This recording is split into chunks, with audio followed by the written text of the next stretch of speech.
some quick context for anyone that was in the Pablos session at the main stage.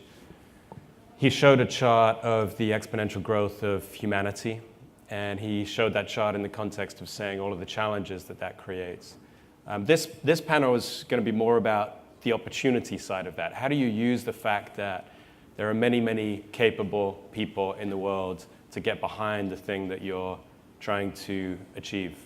This panel is going to be hopefully relevant to whether you're an entrepreneur, whether you're an intrapreneur.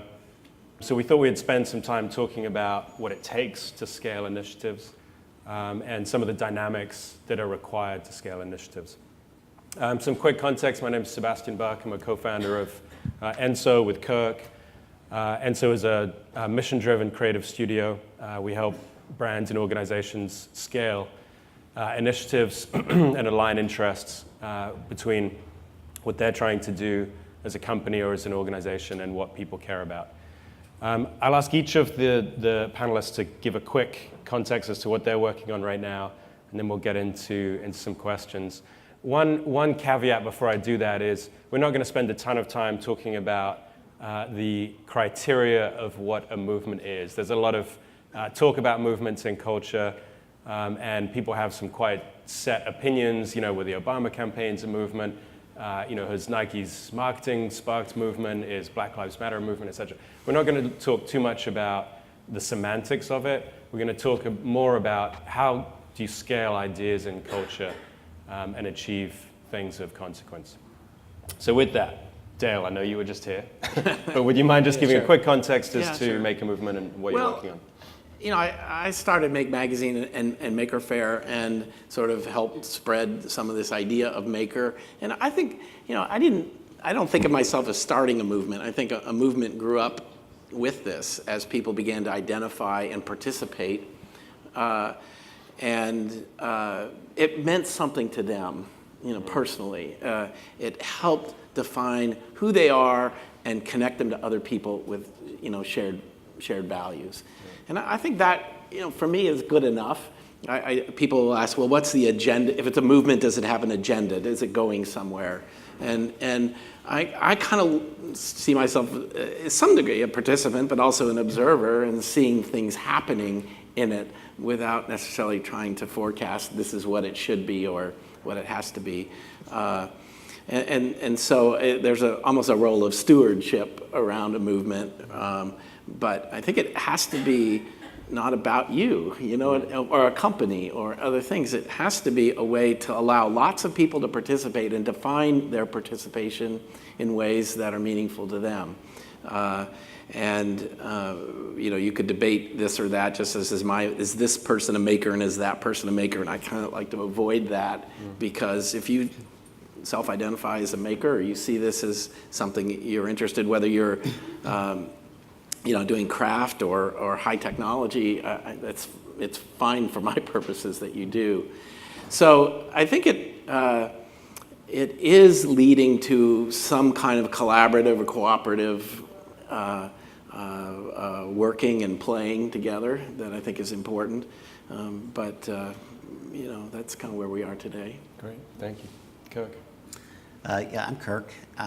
Like Sebastian said, we're both co-founders of a company called ENSO, and we unite brands with social impact. But a little context for me is I was an executive creative director in the advertising business for a really long time and woke up one day and just had this epiphany of how do I kind of change things and use my skills for good. And as luck would have it, I got invited to participate in the Obama campaign in 2008.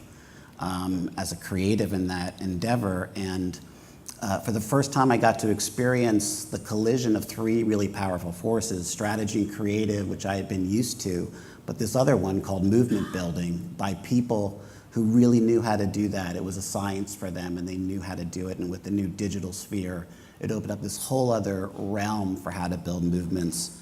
And so I really became enamored with how do we do this not just for politics, but for culture in general? And specifically, how could we do this with brands? These are the giants of our time, the behemoths of our times. How can we strap a plow to them and have them be doing some awesome stuff in the world in participatory movements with people? So to combine what I got to learn in Washington to bring it out into the corporate world and use brands and corporations and business to also make change. So that's really what Sebastian and I do. And in terms of what we're working on a variety of different fronts for Google, Khan Academy, organizations like that straddle both business but also doing great in the world. Okay, so I'm Esther Dyson, and I think, as I think about this, I'll tell you what my quote movement is in a moment, but a single person or even a corporation can't really create a movement. I think they need to help it define itself and surface so that people understand, oh, I'm not alone in whatever it is. And what I'm doing right now is a nonprofit called Way to Wellville. And our movement is to fight global sickening, which I believe I've defined, but if someone else claims it, not a problem, because we need more people than just Way to Wellville fighting global sickening. Global sickening is basically chronic disease. It's a lifestyle and an economy and a marketing environment and a physical environment that makes people sick. It's a combination of our having evolved for a world of scarcity and now having bodies and minds that are susceptible to stuff that's bad for them short term, whether it's sugar or clickbait, what I call information diabetes, and you stop thinking seriously and just spend all your time mindlessly going through apps and stuff. It's lack of exercise, it's licit and illicit drugs, it's bad education, it's parents who, for whatever reason, were themselves damaged and now are inflicting damage on their children. So how do you fix that? In my case, you find 5 small communities to show what it looks like when you fix it using things everybody knows. Good food supply, pre-diabetes prevention programs, counseling for children, prenatal care, a better health system that focuses more on prevention than on care, all this stuff. I don't know how to do it at scale, but I can do it in small places at critical density and then hope that actually seeing what it looks like will inspire other people and institutions to do it. When I see other people saying the same thing, hey, I'm a competitive person, I think, oh my God, are we too late? Is someone else already doing it? And then I know that that's crazy because it needs to be done all over the world by lots of people. And people need inspiration because it hasn't really been done in a way that people understand, and explaining it to politicians, to business. In some sense, it's the importance of long-term thinking. So, great. More later. Awesome. Thank you. What's fun about what you just said and what Dale said is it sort of debunked the title of this panel, if I have to start a movement. Yeah, but Dale, just ride the wave that's there already. You used the word stewardship, but despite the sort of humble position of saying you just helped steward something, nevertheless the maker movement has gone from not that significant 10 or 15 years ago to a very significant thing now. What are some of the key things that you think you've helped put in place, or the organization, the movement has put in place, that's enabled kind of participation, that's enabled stewardship in an effective way? Yeah. Well, obviously at a real practical level, people need to be able to do something. And so things like having maker spaces or even maker fairs to show their work and bring it together. But I think one time I gave a TED Talk in Detroit as we were organizing the maker fair there. And, going into it, I thought, well, I've 4 or 5 years working with makers. I know them, I can identify them. And I thought the real question is, I know there's some people are makers. Could I sort of make the case that all of us are makers, that it's something we all could do? And I think that was kind of a turning point in a way of at least how I saw this. Like, rather than saying, you're born this way and I'm gonna find you and we're gonna bring you together, I was really saying everybody has this ability and talent if they would choose to develop it. And so how can we enable that development and encourage that? And I think it applies to lots of things, and I think our culture sometimes defines people like you're an athlete, right? and you're not an athlete. And you might find that in school. But when you become an adult and you say, well, I want to do something athletic, you can do it, right? It gets easier anyway. You don't necessarily have some of that baggage of people said I couldn't run a race, and you go out and run it. And I think part of the joy of the maker movement in some ways is there's a set of things that are a little bit complex to do and that are challenging, that when people do them, they find satisfaction in that. And when they can do that with their kids and they see value in doing that, I think that's how it spreads through those kind of basic activities. So in some ways, we had a home edition for the maker movement. This is something you could do on a kitchen table. You could solder, you could put things together and play as you would with toys. So I think that those kinds of, we were talking about a little bit in the earlier panel, is lowering the stakes here, that really understanding that amateurs could play an important role. I think if the maker movement has one quality that I really like, it's not about necessarily having deep expertise in everything. It's encouraging participation by people, at various levels. I mean, you can appreciate people that are expert, but hobbies and other things, you can get started somehow, and you can do it. So in some ways, you helped people self-identify. Yeah. They already had an existing mindset towards something, and by creating the banner which they could congregate. Yeah, I actually wanted to play a little bit, maybe push Kirk a bit here. I actually think that if you wanted to start a movement, it's almost an anti-brand strategy, because you have to be almost very conscious that you don't own it. And you don't own the word maker. Yeah. So there was, I remember when MakerBot got started, people said, hey, are you offended? MakerBot? It's a word that people, Web 2.0 is similar, other things. The more people that do it, the better. Right. Yeah. But it is like, if you're a brand marketer, you're like, ooh, I just lost control of something and I let it go out in there. So there's an interesting, at the essence of a movement is sharing. You have to think so. So what is it you're sharing? And, and I would say even the idea that you might be sharing something, but you want to be in the center of it is something you kind of have to lose. It's sort of really the question with the internet and everything is, how do you widely distribute something and allow people to make it their own? That, I think, is the secret. When they, for instance, here's just a challenge. Interesting. In America, the maker spaces sort of were started by people without a lot of resources. They found some space, they borrowed tools, they went on Craigslist, found old tools and that kind of stuff. In China, the government, at least in Shenzhen and a few other cities, has said we're going to give $50,000 for maker spaces in schools and things. And gosh, the people like in America look at that and say, man, I wish my school had $50,000 for a maker space. I wish that.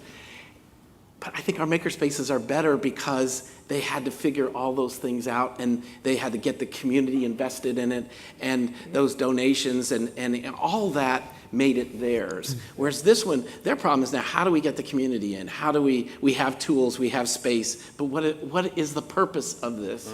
And it's leaving out like the most important reason you'd have the space to begin with. So that, I think, almost not having it be formulaic, not having an easy way to do it, makes it your own.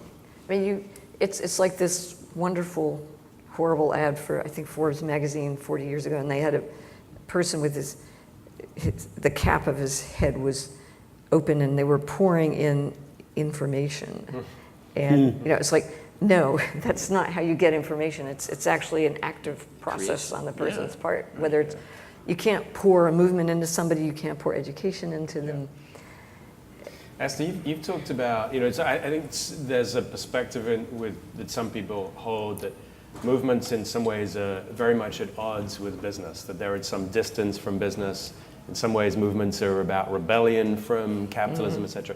You've made the point that movements need sustainability, and business is a core part of sustainability.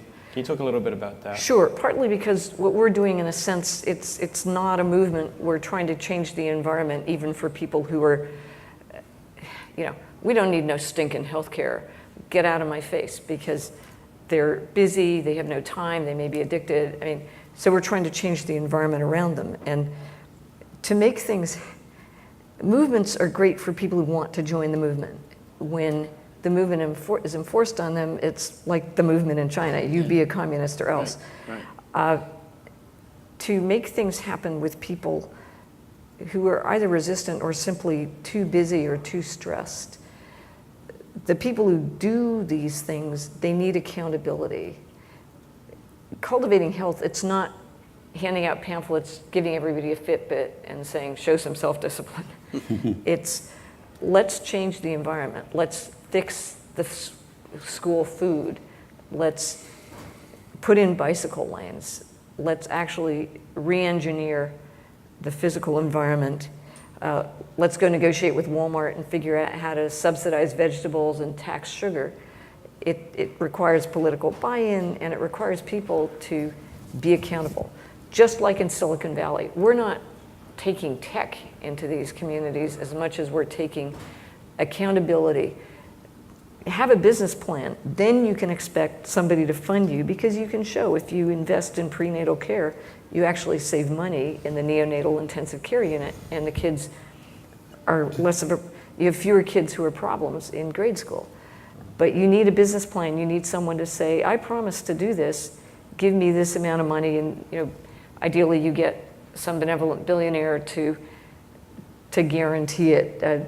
Business models for this kind of movement are very important, and a business model needs a plan and somebody ready to execute the plan. So it's kind of the far end of the spectrum of movements, but it's very important, just like global warming. If our bodies aren't sustainable, if these business models for cultivating health are not sustainable, we won't be here to enjoy our environment, even if it's as wonderful as you can imagine.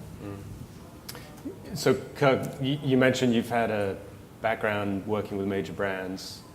How do you think about the evolution that brands need to make to work with people rather than just communicating at them?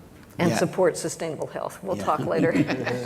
Well, I'll give you an example of that in a second. But actually, Dale started that already with his identifier of one of the things is the need to let go of control to some degree. And I think that's what brands are doing. But I think what even precedes that is a general consciousness shift from me to we. Like for 100 years, brands and organizations, let's just say society as a whole, has been around a me orientation. I think with business, the we goes a little bit out to shareholders, but that's still a me orientation. And so, there's an opportunity to move into a we orientation where instead of a brand looking at itself and saying, what's in this for me? What's the best thing to do for me? To actually widen out and add another circle, which is what does the world need? And put those two together, and in that intersection, define a place that both will, move society, help society, and solve some major issue that it's facing, and at the same time, ideally, help the brand. And as a result, a virtuous cycle gets created where, if change is integrated into the profit center and the core goods and services of a brand, that those change platforms can be sustained. So as a result, what we really aim to do is, instead of looking at it as we're creating a campaign, we identify what is the core thing the world needs and how can we help as a brand, and then develop what we call more a shared mission than a campaign. I think you used the word shared, Dale, where business and people are working together to create change. And ideally, as a result, it's not a purely altruistic thing, because ideally, as a result, the sustainment happens when somehow the business is moving forward too. To go back to Dale's point, I think a key thing there in identifying a shared mission is, it's less about message, it's more about action. It's less about consumer, it's more about participant. And in that, the brand has to let go of control, but because the goal isn't necessarily the sales of a product, but the achievement of something, it becomes easier to do for everyone to let go of control and kind of trust everyone's ownership of that. You were going to say something about healthcare. Yeah. Yeah. So Esther's keen to know. Or health. Yeah, health. Well, is one of the prime examples that Sebastian and I use isn't from our own work actually. It's from Unilever, and they're kind of getting together for hygiene and hand washing day. And to us, it's a beautiful example of a union between goods and services and social change, in that, hygiene, hand washing is one of the primary interventions that exists for health. And what Unilever did was in some projects in India, they actually did a campaign where they emblazoned a message onto the roti in street food in India that mentioned washing your hands before you eat. Now, on one sense, that's helping in a big way hygiene in India and creating a movement there, but Unilever also sells Lifebuoy soap in those communities. And so what you have is a union of a goods and service in service to a greater outcome, a greater impact in the world, while at the same time propelling a strong message out there around a fundamental health challenge. And also wash your hands before you serve the food. Yes. Right. Let's talk a little bit about, so I think what I'm hearing loud and clear is like you sort of raise the flag for something bigger than just your own self-interest. So you raise the flag, and then Dale mentioned participation is key. Like, talk to me a little bit about participation, how you think about participation. When I look at the maker fairs around the world, maker events around the world, some of them I think your organization creates, and many of them are created by others. Yeah. How do you encourage and incent and structure that participation to scale? I think it's one of the more interesting things we've done is, 2009, 2010, I was getting too many requests for doing maker fairs in other cities, so we stepped back and tried to figure out if we could write a playbook to educate other people who would self-organize a fair in their city. Sometimes there were museums, schools, just a volunteer group or a makerspace. And this year we had about 190 maker fairs around the world. It's really, we didn't just say anybody do it. We actually have a process. We do license it. And we try to help them and pick people. Initially we'd get like rock concert promoters wanting to do a maker fair. It just doesn't feel right to us. So we really wanted people that were connected to the community and really describe the act of organizing the event as a community building activity of how do you find this in your community, how do you celebrate it, and actually how do you work with everybody to do that. So I think building that network has really, behind the scenes, been the achievement rather than just building the events.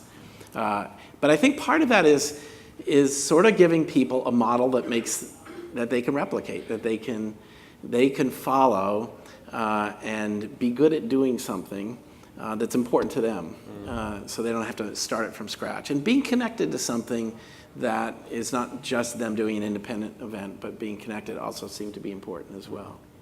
I'd like to respond to that in a somewhat different context, which is, yes, health is about having a business plan, but it is also one thing we want to do, whatever your protocol is for teaching small children or dealing with mental health problems or whatever, it needs to be delivered by a person. Apps are okay, but especially for people who aren't online quite as much, having a community member that's trained and paid to be part of that interaction is tremendously important. And this is for the world at large. If 1/3 of the world is being employed and paid to keep the other 2/3 healthy, I think that's a great economy. If 1/3 of the world is employed with people who are desperately sick because nobody kept them healthy and just, taking people around in wheelchairs, performing brain surgery and providing palliative care, that's a horrible society. But one where people are keeping other people healthy, find meaning in their jobs, are community members, employment is increased in places that need it, that participation is awesome, and it should be paid.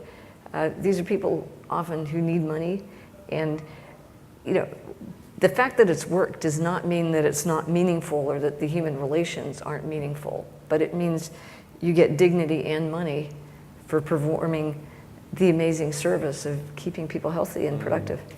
I think that's a good, actually, point of view that movements largely are organizing people, not technologies, not topics. And I think that becomes even more important. Say education it's a people profession. It's about, working individually it's with not kids. pouring stuff in right. their heads. Exactly. And it's not just the magic of hitting things on a screen. It's actually that coaching that happens and someone says, that's a good job. I see what you did and I understand what you're doing, or you're frustrated. And I think it's getting hard. This is where I think the new area is just in sustainability around movements, is I don't think traditional corporations are the right structural model for a movement. I don't think necessarily small startups or things like that. So how does a movement sort of organize? How do those people organize? And I don't necessarily have the answer to that, but there's sort of evidence in it, like associations and cooperatives, and that I'm looking at as other models where people define their shared interest and begin acting together, either to start a makerspace or to educate a group of people or to offer opportunity in different ways. What are some of the nuts and bolts of organizing people that you, and this is to any of you, that you've seen actually work and people really engage in? Well, I'll give you an example just from Maker Faire, just because it's kind of clear to me, and I think it's actually important. Sometimes when you think of events, you think of like this. We went out and found speakers, and here's the program. And I've kind of clear in Maker Faire that we were handling the venue, but you got to do whatever you wanted in your space. Like we do curate it in the sense like who's coming and things. So really giving that control to you to create what you want to do, rather than say, our theme this year is robotics, and so we're out there looking for people doing. No, I was actually just curious, what are people already doing, and how do I draw that out and provide a place to celebrate that? Yeah. And so as a producer, kind of knowing how to give control to other people and not stepping on that. And that's even true in teaching. Right? If you're working with someone and you go over there and say, you're getting that wrong, stop it, right? You've just taken control away from that person. And maybe they were solving it a different way. Right, exactly. And so it gets back to like ownership and control, right? In those ways of just trying to figure out where those boundaries are. So for us, when we deal with communities, we think of it as more like being a personal trainer. Yeah, the community owns their body, and they need to pay for the gym, or they need to pay for the programs and services. We're not going to give them money, and we're not going to take responsibility. It's their community, but we remind them metaphorically to go to the gym. We tell them about new pieces of gym equipment or new partners that might have an interesting protocol. But in the end, the community decides what it needs and how it's going to happen. It's not a nice white lady from New York with a program. Yeah. It's somebody who has their back, but they're the ones who have to get up at 5:30 and go to the gym, or organize the training course and manage stuff. It's sort of like raising a child. They all are 1 year old. They need to get toilet trained, and then they need to learn to talk. But it happens at different times, it happens at different speeds, and the innate character of the child is different. And in the same way, the people in the community, it's not a playbook as much as it is a whole bunch of emotional intelligence skills, and then some examples to inspire people. Yeah. Okay. I can use an example that you're familiar with, Sebastian. A couple of years ago, Google came to us because a UN organization called the ITU was going to hold a closed-door session in Dubai and basically decide how the web should be regulated without inviting the world into the conversation. Or I can. Yes. And so Google asked us to try and galvanize a movement around this, to let this core group of people in Dubai know that the world was watching. And so some of the things we did to answer Sebastian's question about how this gets orchestrated is, first we designed a brand that was open, that wasn't Google. It was based on the tenets, it's called free and open, that anyone could get behind. So it wasn't like you're backing a certain company or corporation, but you're backing an idea in the world. We also elevated it from being about the web to being about human rights. The web is basically the oxygen in terms of information in the world, and it should be a human right to have that untethered.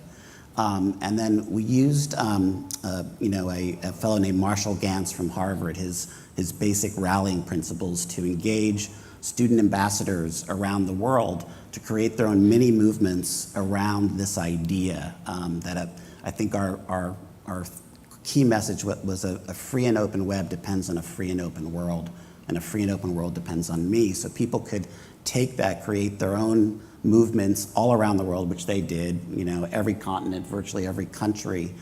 And as a result, by the time the ITU convened, we had about 3.5 million voices aggregated through our hashtag free and open that we displayed to them in a dynamic map as those things were happening around the world, and with good effect in terms of regulation. So I guess some key tenets there were an open brand, not an owned brand, empowering people with proven storytelling techniques and how to relay the message, and then reflecting what was happening back to the movement itself, so it would reinforce their involvement. Great. So we've just got time for one more question, then I'll open it up to any questions that you guys have. I wanted to touch on storytelling quickly. Vino Kozler said recently that the thing that startups most often miss is after the facts are on your side and you've got a powerful solution of some kind, you need to be also an effective storyteller to engage people emotionally and get the word out, work effectively with press, work effectively with communities, build coalitions, etc. Obviously, sort of emerge from a media organization, so you have an advantage there, but how have you all thought about using the power of storytelling to build and foster energy? I think it's really important. I thought right on your comment, I think reflecting back that participation whether it's in a lot, I think, honestly, I don't think we'd have a maker movement if we didn't do maker fairs, because I think people saw other people, and I felt this when I met makers myself. It's just seeing them in their eyes, seeing the enthusiasm convinces you that something is real happening and you want to be a part of it. I think that has tremendous impact. It's almost unmediated, right, that in-person thing. But I think the other side, I think we learned a lot, and it wasn't just us, but Instructables and other people, is a story. I thought of a how-to story as a story, right? You start with a bunch of materials, you go through a process, and you get something at the end, and you want to share it with other people. Someone else made something, and you can learn from them, and you can do it, and you can share on social media or something else what you did with that, which often involves customizing or personalizing it. So it doesn't always have to be the narrative of a story in a traditional sense. There are very different kinds of narratives, but that's why we kind of think of it as participatory media. Like, what are you going to do because you read that article or read that instructions? We want to get you to do something. That's what the hook is, not, oh, I just read a nice story, how nice, and put it together. So it's action. You're trying to get people to act as that. Oh, I could do that with my kids, or I could do that with a group of friends, instead of a party. We'll have, a soldering event or something. So you're giving people ideas of things to do, and it changes their life that way, bit by bit by bit. Yeah. So ours is challenging. I mean, there's stories up the wazoo of somebody who joined Weight Watcher and lost weight and became healthy, or somebody who started training for a marathon. And in a sense, the story we want to tell is different. It's how a community changed. And first, we need to have an actual true story to tell. I mean, we can talk till we're blue in the face and everybody sort of knows in general what you should do, but it's how do you inspire people with reality? So right now, interesting story, HICCUP was the original name, Health Initiative Coordinating Council. And my CEO made me change it to Way to Wellville, which is much more meaningful. And when we have achieved something, we want to have like backstory of the communities arguing about doing stuff and not really getting much done, and then getting together through collective action to make a fundamental change in their communities, so that instead of being predictably unlucky, people in these communities became predictably lucky. But the story we don't want is you're bad, you're unhealthy, it's your fault. The story we want to some extent is you're being manipulated by these evil brands. Now, manipulate yourself by working with the good brands and trying to create demand for healthy food, for livable conditions for this stuff. Because corporations will respond if there's enough demand. They'll supply what people want. People need to feel empowered by our movement rather than manipulated once again by somebody who's just trying to keep them healthy so they can get more work out of them. So the way it's presented, the stories we tell are tremendously important, but we're very cognizant that first we need to change the truth before we can tell stories about it. Yeah.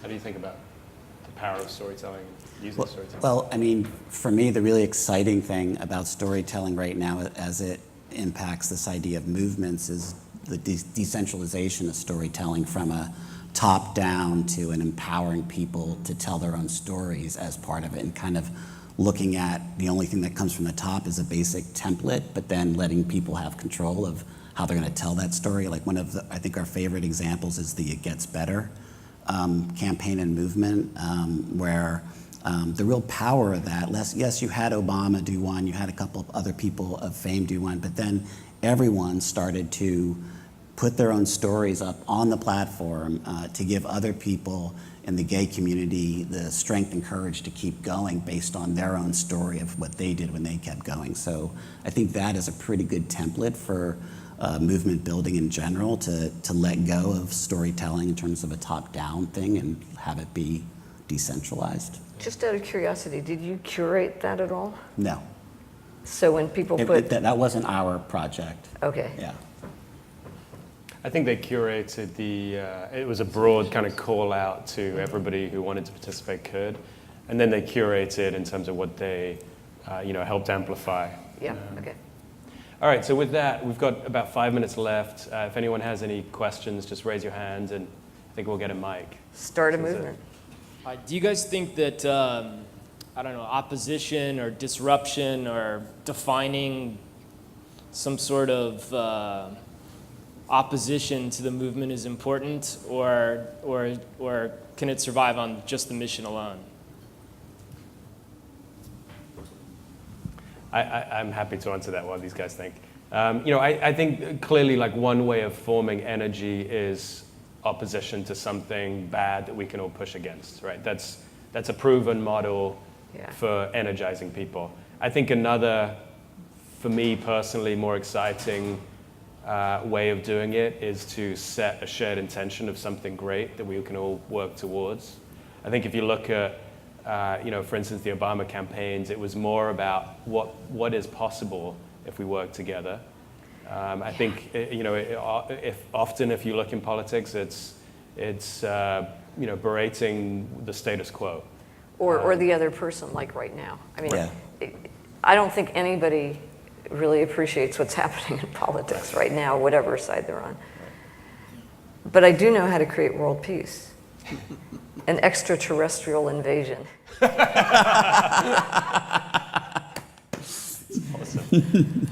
That's an opposition movement. That's an opposition. Hi, I'm a 2016 SU Impact Fellow, and the project I'm exploring is using technology to close the gender gap in leadership. And traditionally, I've always worked on this via nonprofits and government and politics, but I think maybe looking at social enterprise or for-profit models or technology may be more impactful. So what are your thoughts on how to use technology to close the gender gap in leadership?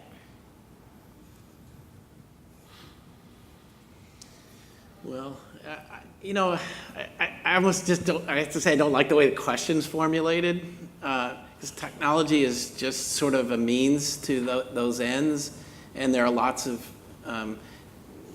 it's just sort of like which tool is the right one to solve the problem kind of question, but I think, I come at it like, well, what communities could we organize in order to help achieve those goals, and how do you bring them together? And technology may have ways to link people together and connect and communicate with them, but it wouldn't be technology. Like I don't think of myself or a lot of this as technological solutions here. We use the technology that's available to us in lots of creative ways, but it's not it's not like here's the app that would, Yeah. eliminate some problem in society. I'll take the part of the question I liked, which is about business models. I love business models that are self-sustaining and that generate enough profits to keep them going and that create a source of reinvestment in whatever it is they're doing. I think the issue is figuring out how to do something where if you're a public company, ultimately your job is to make profits. That's a legal requirement. I mean, not profitability, but to try for profitability on behalf of your shareholders. And that's why B Corps are interesting, because they're allowed to consider other factors as well.